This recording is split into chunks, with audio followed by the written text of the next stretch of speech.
It is finally official. Aaron Plessinger is staying at Red Bull KTM. The team announced today that they have agreed to a 1-year extension, which will mark the 5th consecutive season together. Now, obviously, this was kind of hinted at when he called into the Pulp MX show back in April. And, well, it's actual news now. He will be back with the team, which means there is one of the 2 Red Bull KTM seats locked up for next year, with the sort of rumor, or the major rumor, that Sexton is going to Kawasaki. That leaves at least one seat, maybe, who knows. See if they actually fill it, or if they're just going to do the money-saving thing of running one-person team. But we do have a quote from Aaron saying, quote, "It means everything to me to be part of the Red Bull KTM factory racing for 2026. I love everybody and everything about this team. It's been an awesome 4 years together already, and it's flying by, but we're having such a good time. We've had some really, really good results, so to have the team want to keep me around and keep going together, it's really special to me. I can't wait for what the future brings, and my focus right now is to get the best results that I can with the team. To build the fan base that we already have is really special as well, because without them and their support, we wouldn't be anything. It's always cool to meet our fans, to interact with the KTM Junior Supercross kids and their families at the races, and that's what dirt bikes are all about, to get people on the bikes that we ride and to become KTM riders themselves. It's why we do what we do each race weekend, to give them that added spark and interest in the sport. I'm super excited for the remainder of the season and now on to the next year." Obviously, he's had 1 win in Foxborough this year, bringing his total to 2 with the team, I believe.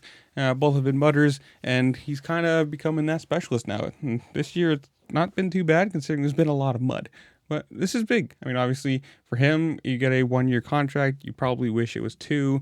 Give yourself a little bit of leeway to have an off year, a bad year, however you want to say it. But at 29 years old, I can see where the team is probably going year to year with him by now, especially year to year with the team in general. Money situation notwithstanding, who knows? The team might not even be around in 2 or 3 years. Hopefully, knock on wood, that's not a thing.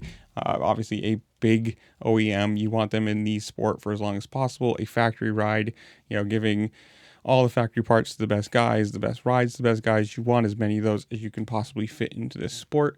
But for him, it's good. You can go into outdoors. You don't have to worry about, how am I doing in this race and that race? Did I have a bad race? Did that change their mind? You can go into this motocross season and next year with a contract in hand and just race how well as best you can. For him, it's probably really good. 29-year-old, he'll be 30 by the end of next year. You start talking into the latter years of the career, obviously. And as much as a fan favorite he probably is, or definitely is, he's more than likely not going to ever be a title contender. I think this year he's 6th in points, and that's with a lot of injuries. So not a bad year for him, not a bad year for the team, with a title contender in Sexton and Plessinger, top 10, almost top 5. Pretty good year for them. But I don't know. This is where I'm going to leave you guys. Comment down below. Tell me what you think. Good for the team, bad for the team. Do you think somebody else should have gotten the ride? Do you think that the Sexton to Kawasaki thing is actually going on, or is that just the rumor? Whatever it is, comment down below. Tell me what you think. While you're down there, make sure to like, share, subscribe. Do all the fun things that this platform allows you to do, because it does really help me out. I appreciate it. And with that, I'll see you later. Peace.